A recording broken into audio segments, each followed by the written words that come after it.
All right. Well, welcome to the last lesson for the week for Easter weekend for H Radio 223 part-timers. Let's get into lesson 31 and 32, which is labeled there, as you can see when you'll obviously see the labeling on YouTube, right? Practical programming and making content, part 15 of 15. So literally closing it up today, and then we can move on to the next segment. I'm not going to dwell too much. It's quite a long lesson as well. I'm going to go through, well, we're going to talk about callers and screening and, the different complete aspect or yeah, it's an aspect of production that you have to master as well. We have been talking about content production and content in general. We're moving in this direction. And so I assume at this point, I hopefully assume and presume that you are quite comfortable in the storytelling that we've been going through using Beyond Powerful Radio and Geller's anecdotes around certain case study examples like Ryan Seacrest and others like Howard Stern. All right, so let's see the art of call screening for producers. What is call screening? That is when we do a call out, right? For example, I'm going to take the base example for this. We do a call out and then people start calling in, right? So, and never mind the WhatsApp voice notes, whatever it may be. We want to talk about, let's say people are calling in and now we want to find a caller to put on air. All right. So what happens is that the producer is going to sit there and go through like at random, obviously pick up a phone call, chat to a person, like tell them, to ask them like where they're from, what's their name, get like quickly acquainted with them and say, okay, great, tell me your story on whatever, a third wheel in a relationship that you have to face and confront. By the end of the day, that's it. And they'll tell you, and you say, great, that's fantastic. I just want to take your number down. I've got your number there. I could be calling you back in about 2 minutes or so. Right. Okay. Go to the next caller, go to the next caller. And so we screen the callers to be able to decide which ones we would like, which ones are best suited for the story that we are telling and progressing through our piece of content or our segment that we are obviously covering within the show. So a great caller can make or break the show. In other words, if you put a boring caller on or one that is lost or one that is like just kind of blindsides you, start swearing or ask you for a song. I mean, rando, come on, but it does happen. It will ruin that particular part of the show, right? So screening involves being able to manage those particular risks and say, listen, yeah, like I'm this to my best ability, my preparation of, we're going on air and we're going to go on with our best choice, right?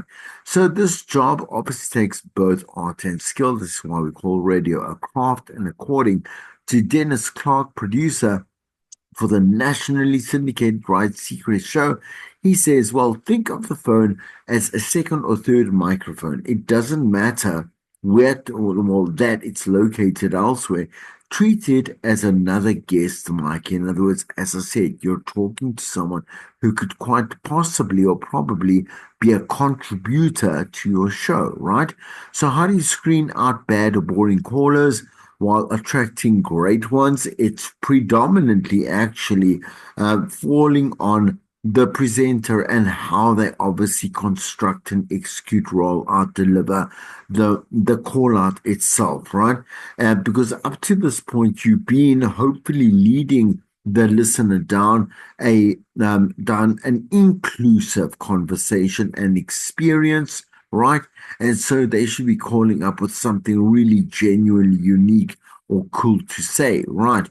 And that's not to say that everyone will add some value to the show, but please, like that, I'm going to just disclaim this now.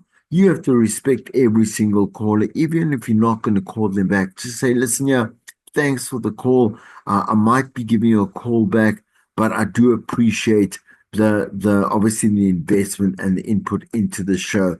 All right, and you track their name down, for example, should let's say the presenter want to just make some special mentions out there to people who had attempted to call in or did call in, and you can just say some special shout outs to whatever, right? You can't please everyone, of course, because like they are going to be quite literally, if the let's say lines were not busy, in other words, right?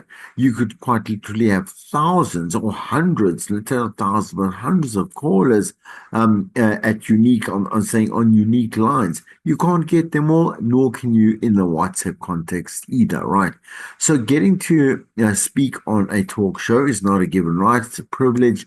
In order to qualify, well, you must say something that is worth saying. Not everyone who demands to be on air is going to get on air, nor should they, which is that's exactly what I say.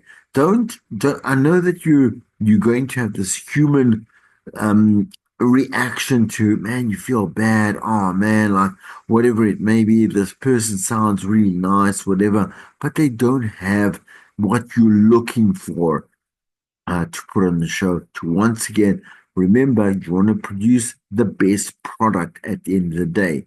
So use your callers to show advantage, not the other way around, to the show's advantage, should I say. Like I say, building on the story and never put a bad caller on air. That also includes kind of the quality. If you can see that they're breaking up or they sound like they're somewhere where there's an echo or whatever it is, or they're driving or whatever, and they can't pull over, you have to ask them, can you pull over?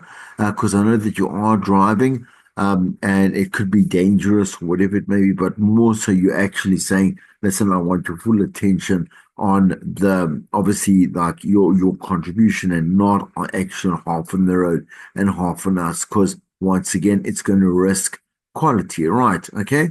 It's a producer's job. So presenters may panic, sorry, when they see they have fewer or no callers waiting to go on air.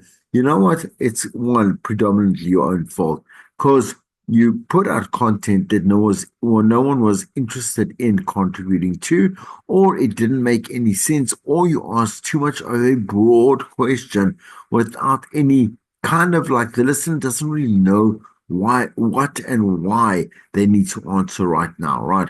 It's the producer's job to remind the presenter that less than 1% of the listening audience will ever call a talk show or a show, right, in general. So we spoke about previously like an active caller versus a passive caller. That doesn't mean that you can't get at least six people to fill up those six lines there that you do have, right?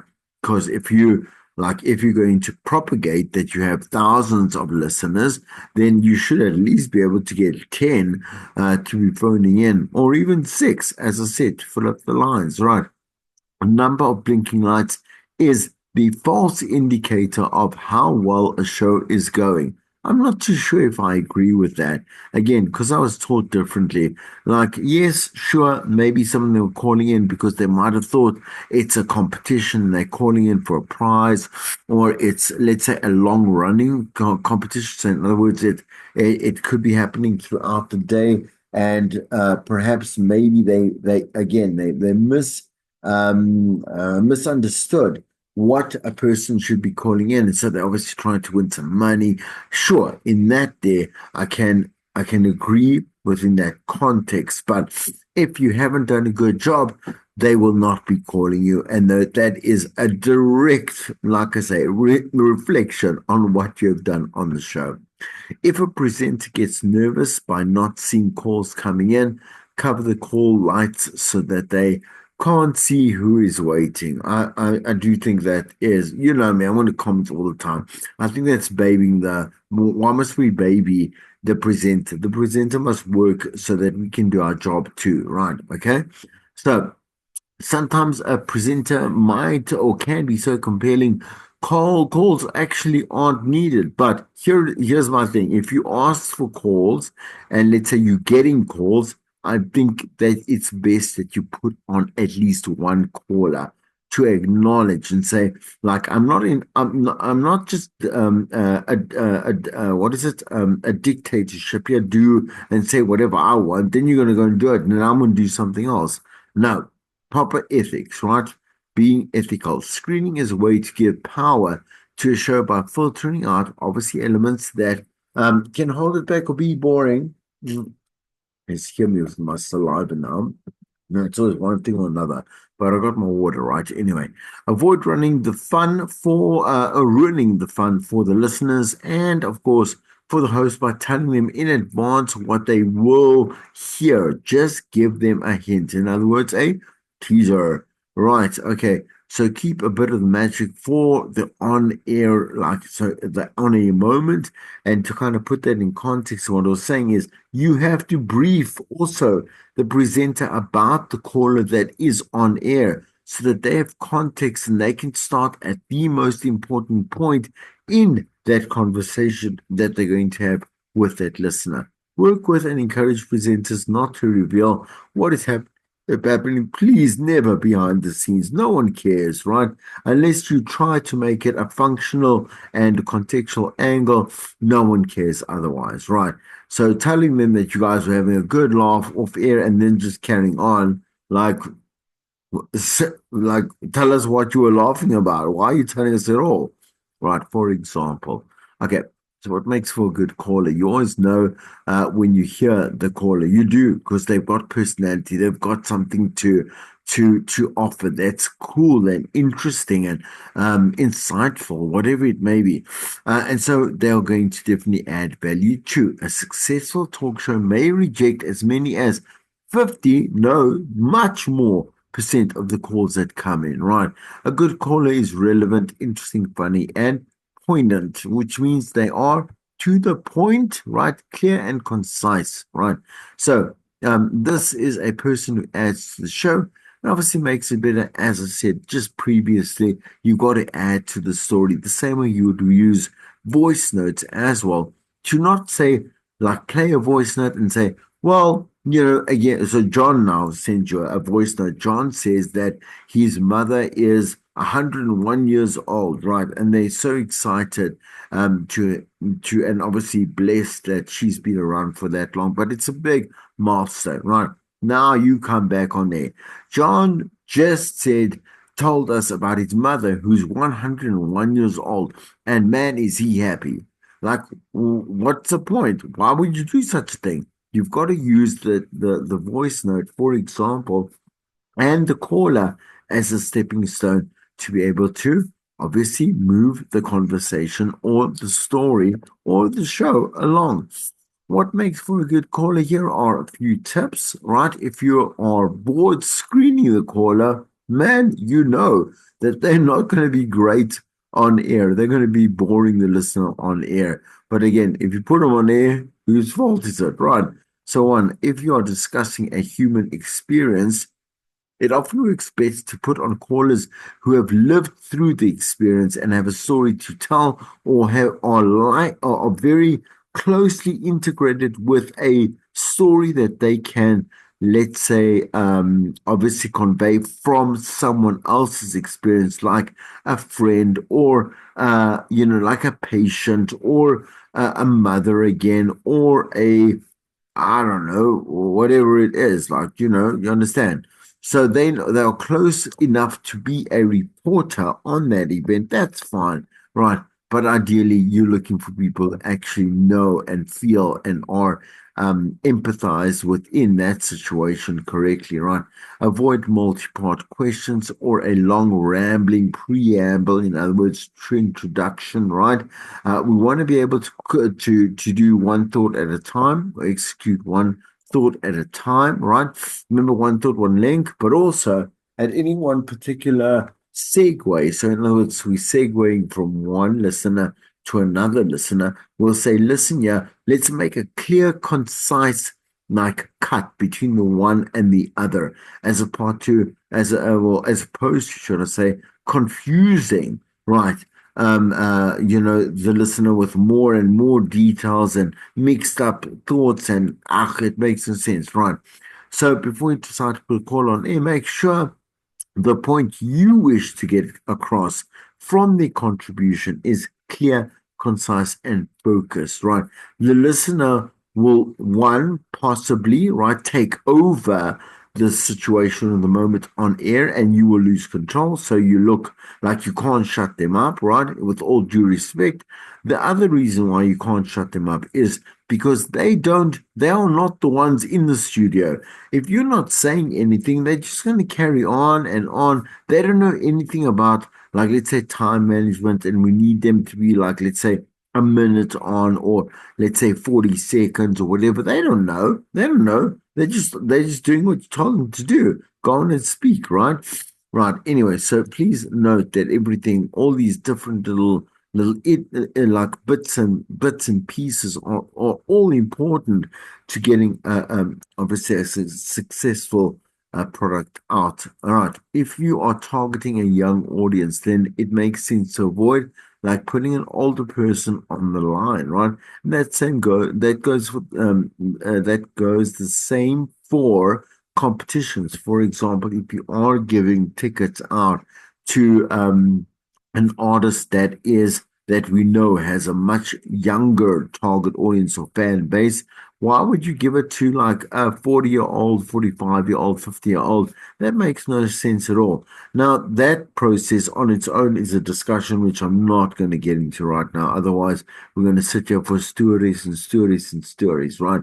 About how we have to comply to the Competition Act and so on. Right. Anyway, for callers on air, Clark says or suggests the following system. So, name and place first, identify, like I said, you the caller where they're from, right? There could be some relevance in there. It also shows like the extent of your feeder area if they are phoning from overseas or whatever it may be, right? That's great. Cool. You can always use anything should you want to. So, the point, because most callers are not trained to be broadcasters, they may repeat things, they might carry on, they might include irrelevant information. And so you need to find the point at which the conversation must start on air, right? Okay. By obviously pre-screening them and then saying, okay, cool, great. I know exactly what to do. Presenter is going to talk to you in just a moment, right? You brief the presenter and then obviously you say, listen, yeah, and then let them go at it, right?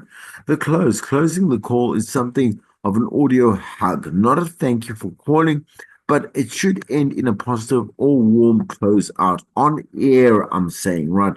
Off air, the producer must thank them and say, thank you so much, have a great day. Because you know what? When you're kind to people and polite to people and friendly, they will remember you, right? So not a use and abuse situation, right? Please think holistically, right? Okay. Many stations want to air callers who sound most like the demographic group that this station is targeting, but vital, passionate, interesting callers have good questions, a sense of humor, a great storyteller, or have had personal experience of what you're talking about will always work. Ooh, that's a long sentence, right?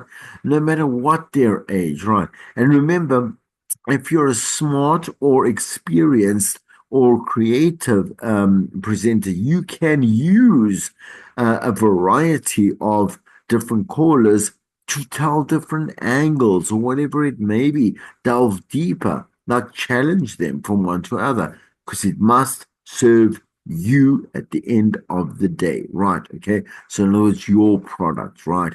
The short hello. Train your callers to avoid hi, how are you? I'm fine, thanks. And you, that's wasted already 5 seconds, man. You don't go there because the producer already has said, hi, how are you? And they don't take no offense to it. They know the deal, man. They know how it should work, right? So anyway, in terms of they won't again a holistic conversation, as I said, like a top and a tail done by the producer to make them feel comfortable, make them feel welcome, obviously like thanked or whatever it may be, and then off they go, right? Don't be afraid to get to the point. No, get to the point as the presenter, right? Give the caller your rules. No reading of prepped statements, please, or articles, please, unless we've asked you to. like read out the statement you released earlier today in the morning that caused a lot of obviously controversy or conversation, blah, blah, blah. You get the point, right? So the host will hang up on you. It's true, right? I mean, that's what I'm saying to you. Well, with the host um sometimes is in control of hanging up or not, right? They just ideally they should just be putting the person on air, right? Okay, but yes, if you are on your own and you are hosting and producing and for screening and everything, you have to get back to the link, and so you're going to have to hang up the line. People are not offended by it because they know what you just said afterwards was something that was functional and obviously, what is the other thing? Well, functional, I'm going to go towards or in contribution to what you have to do for your job. Okay, the pep up, right? Before putting a caller on a check back to be sure that they're still waiting on the line. Please, oh my word. So let's say you say to them, listen, just hold, we're going to go in about 2.5 minutes time, right? At 30 seconds before you go in there or 40 seconds before you just go check back in and say, listen here, Chris, still there? All good, great. We're going to go now. Right. Okay. Because they could disappear. And then you get the hello, hello. Sorry, I'm laughing because I don't know why we as presenters go so for that trap. I just don't get it. Hello, hello. Oh my word. Okay, listen to this show. I think that's just obvious. All right. Please. I'm saying as a producer, we've said that before. All right, anyway, whoo, that was going to make my day. Small things for small minds.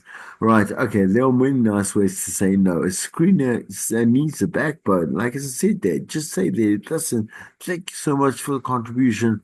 We could call you back, but do appreciate that you have called in. Cheers, Ryan. Cheers, Tabu. Like, make it personal, man. They'll be like, okay, thanks, man. Let's have a great day. We'll chat soon, whatever, you know?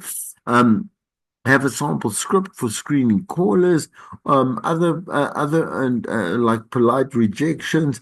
Be tough but professional. Avoid speaker phones or bad cell lines. Avoid callers with heavy accents who can't be easily understood. You don't want a producer to anger your audience, but your audience is really the 99% of your listeners who will never ever phone. So, cut your losses, right? A rule about the regulars, right? So, we do not like having regulars on the show. It seems so. This is the impression that it gives. One, they are favorites. So, for example, you're always putting this caller on the line. We know, you know. So, is this fake? Is it is it nepotism? Is it like, or is the fact that you can't even get another caller on the line, right? Either or any of those assumptions are going to get you in trouble with the listener, right? That in terms of their perception of you. And remember, perception breeds reality. It doesn't matter what happened in the back end, they don't care. What they believe is what they know, right? Perception, what they perceive, right? So the only real rule about regular callers is this: bad regular callers should not get on. Good regular callers, perhaps, maybe should. You should. I told you now why you shouldn't put it on, right? So take it or leave it. I'm saying from Valerie, you know how I feel about our difference in opinion.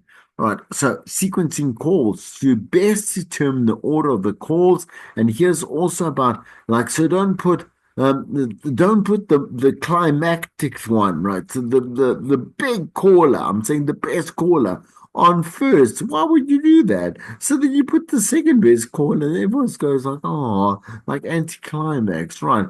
So which also berates the second caller as well. I'm saying manage your callers to tell the story at its best. Let's say that one caller blew it out the park, man, just like whatever it is, knocked it out the park. Then you must stop there, go to a break, and come back with another caller because anyone you put after that, unfortunately, is going to suffer a little bit of a loss in quality, or I suppose in confidence, right? Right. So remember that as well. Read the situation, see how well it goes. If there's a magic moment, leave it on its own, like leave it on its own and move on, right?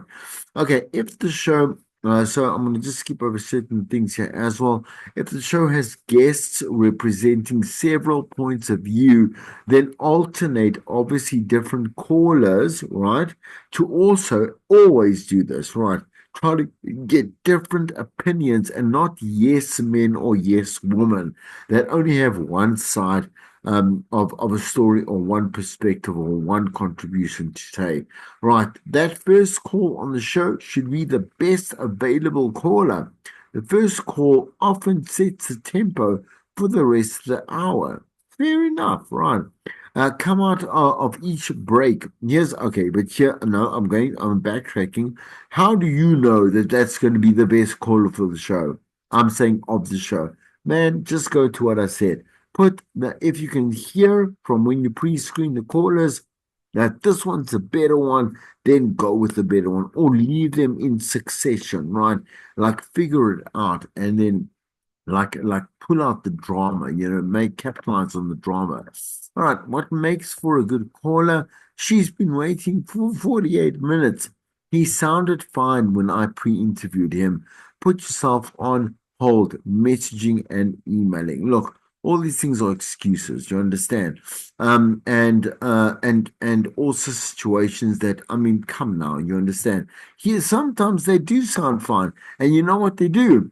They then bulldoze you. Like I said, they blindside you. Then they want to go actually on air because they know the process to swear at or be racist or swear at you or whatever it is, right? Then you just go like, then you mustn't sit and fight. You must just close the phone. Be like, oh well, like genuinely, we like that's not what we heard when we spoke to him like 5 seconds ago. Right. But like then give them like a quiet like a round of applause and play a little fiddle and off they go, right? And what is it? A violin, a very small violin.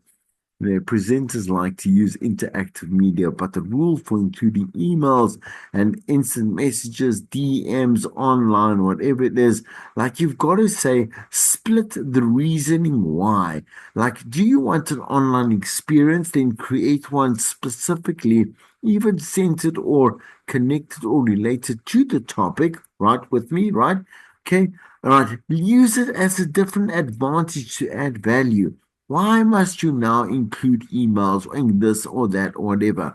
Unless it's premeditated, right?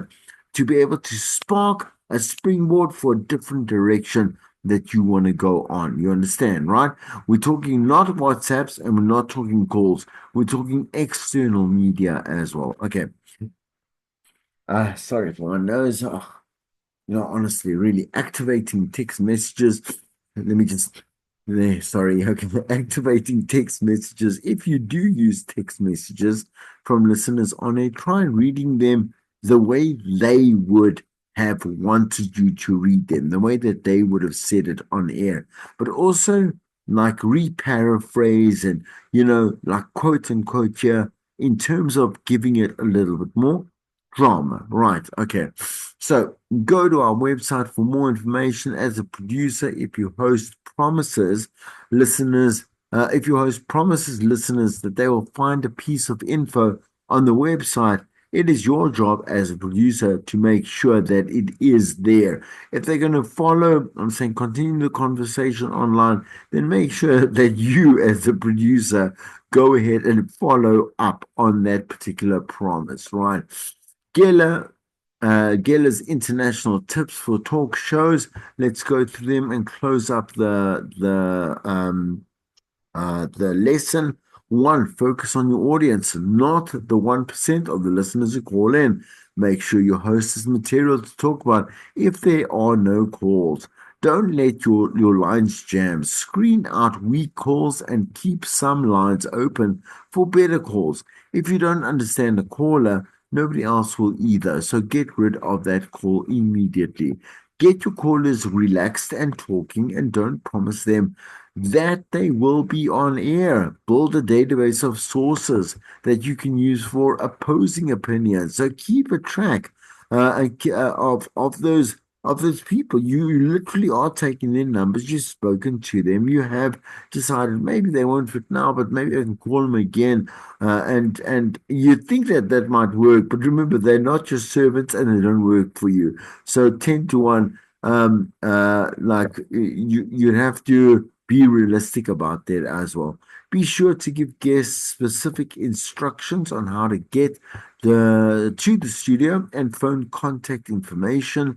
Guests should email background materials, obviously ahead of time for that producer or for you as a presenter producer, right? To be able to really like create a great, immersive, interesting, and invested interview with them. Make sure guests know that the host will take care of any promotion needed and develop so that they do not take over. They do not use your platform, right, for their own free, whatever, like unashamed, relentless. I'm going to stop right there, but advertising space, right? Develop, and that goes for musicians as well. You tell them, listen, let's only promote, you only allowed to promote the LP or the EP at the end. Don't keep using my time to sit there to blatantly say, don't forget to go and download, don't forget to go and pay, don't buy, or this. Shut up, man. Again, respectfully. Oh, it annoys me when they do that, right? Or intend to. And you know who's going to actually push it most? Their agent, right? And the agent's going to come with and trying to be that sassy person. Oh, I can carry on forever. Anyway, develop a good relationship with your news department. As you said before, if something major occurs, don't be afraid to cancel a guest, like reschedule them and go to something that is more immediate, right? Okay.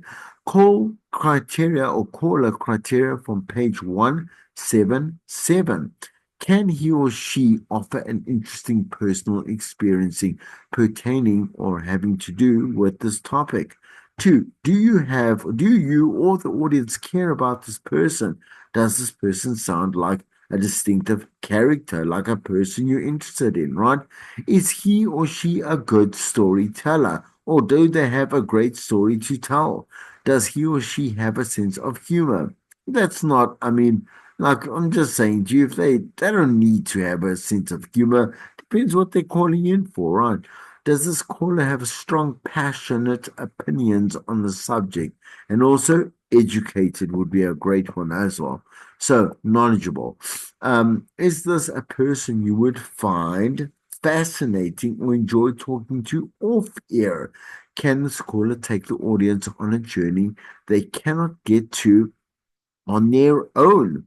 Right? Does he or she have something interesting or of value to say? And can he or she offer new information about a story or a subject or add specific knowledge or special expertise? So many things to ask, man. And remember, it's either or, right? Is he or she entertaining?